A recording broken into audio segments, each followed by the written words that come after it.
Hello everyone, so the Totem. Welcome to another Datapack overview, this time on new recipes.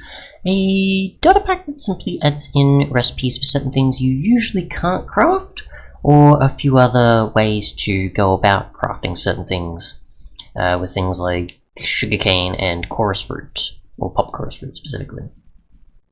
So yeah, I haven't checked inside the... It's not going to let me. So let's see what's going here. And in here, just to see if I'm missing anything at all. Does it actually say in here the list? Yes, it does. So we've got spawner, Totem of Undying, pop chorus fruit, creeper egg, zombie egg, sugar, diamonds, lava bucket, farmland, stick, netherwood, debug stick, and barrier. So there's that. We'll actually go in game, and yeah, so if we just go from one to the next, or mostly just use REI here. I could get a bunch of the resources, but most of this will still demonstrate it the same way, I guess. So normally you can craft with sugarcane to make sugar, or you can make paper. You now have the ability to smelt it, so that makes it a lot easier, especially if it's just, say, you've got a ton of sugarcane you don't want to constantly put into a crafting grid. You can easily put into a furnace, and that way you can obviously do a lot more of it at once instead. So let's put, say, I don't know, a bunch of sticks in here. Let's do this, and sugarcane, and that makes it easier, so you can just smelt a ton of it instead of just constantly going crafting table done, crafting table done. You just put it in here, and it'll easily make sugar for you, so you can put it into your brewing system of sorts. So it makes things much easier for certain situations like that, I guess. Next we've got, I guess, the stick, which is simply just 2 dead bushes, which obviously if you happen to shear some, you can pick them up. So let's get a dead bush. I don't know if I can place them. I can't, so I do need sand, like a cactus. Just do this. Just get these. There's no recipe for that, so you do have to just shear it after you pick it up. Instead of it being that you actually just break them to get a stick, which is usually what would happen, as you can see there, you can just do that and easily get the stick instead of it being a chance to get a stick, because I don't think you always do. But I'm not sure on how often it is. So yeah, there's that. Let's see, next we've got, I guess, the debug stick, which is just a stick, 2 redstone lamps, redstone torches, blocks of redstone, and 2 nether stars. And from there, obviously, you can configure this to do what you want, of course. So if I could say like a piston or something, or a door, which is also an interesting example. Of course, we can now, I think, like set the state of it or something, or was it something else? I think, was it like getting information? I don't remember. There was something about it, I just forget what extent you can do compared to like others that, other mods or something that utilize certain debug stick like features, but anyways. Other than that, of course, you've got the barrier, which is just obviously an upgrade of 4 of the prior ones, as well as end crystals and a block of redstone. And from there, obviously, you just got your beacon barrier block, sorry, which obviously just does what you expect. It's a block, it's transparent, you can still stand on it and such.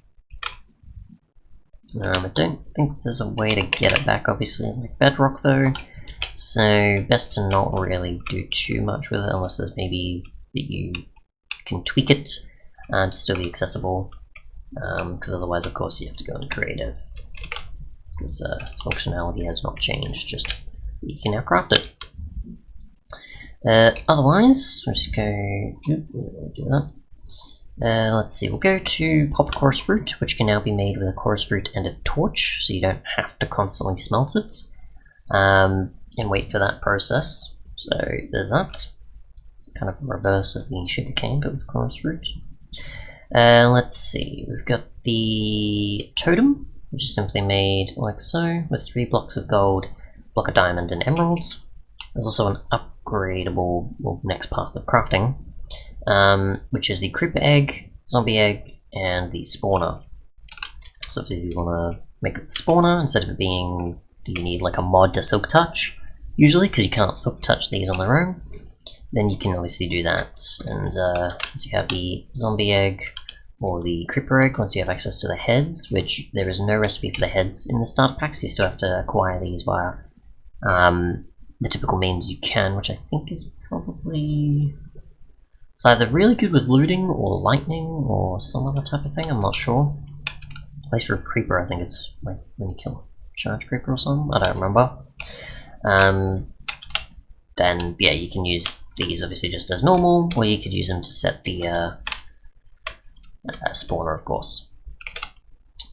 Otherwise, we have the Netherwood, which is simply just netherrack and red mushroom. So if you can't find any, then you can easily use this recipe to get access to it, instead of finding them in, I think they're in loot chests, but obviously end up in their own sort of farming area in fortresses. I think they're in storage loot chests in that structure, I think. I can't remember. Otherwise, Totem, we can move that out of the way. Next we have the Farmland, which is simply just dirt and wooden hoe. So if you obviously can't silk touch these, and you just want to have access to farmland, so you don't have to constantly till everything, you can. Now I don't know if that means it actually consumes the hoe in the process, I think, probably? Yes it does. Okay, so if you have the ability to just send multiple wooden hoes into crafting grid via means, then you can. Of course, you can't silk touch it though, so be careful. But yeah, if you don't want to use your durability on your hoe, or you don't constantly want to make them just to keep using it for its durability, you can just throw in a bunch of wood, like so, and then you'll be good to go to make a ton of farmland.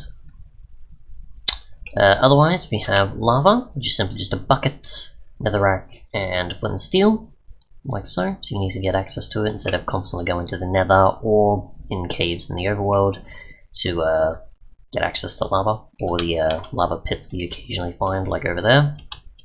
But yeah, it makes it easy to obviously craft that and use it for whatever you want, for a furnace or mods or something like that. And finally we have diamond chestplate, which is just the ability to smelt it to get 1 diamond back. Now this does not affect other diamond armor, as you can see here. So I can just go here, nothing, just showing the netherite recipes, and then the furnace one is only on the chestplate. I don't know why this is, it just happens to be that it's for the chestplate for some reason, and you're getting obviously 1/7 the diamond for it. Otherwise it's pretty much similar to when you get access to iron armor or gold armor or certain other things. You can break it down into an iron nugget. It's basically the equivalent of that, except it's only for the diamond chestplate, not for any other diamond armor or anything. Like more diamonds to be gotten from it, instead of it's just a single diamond, instead of the extra 7 you would need in the process to make them. Thanks so much for watching though, and goodbye.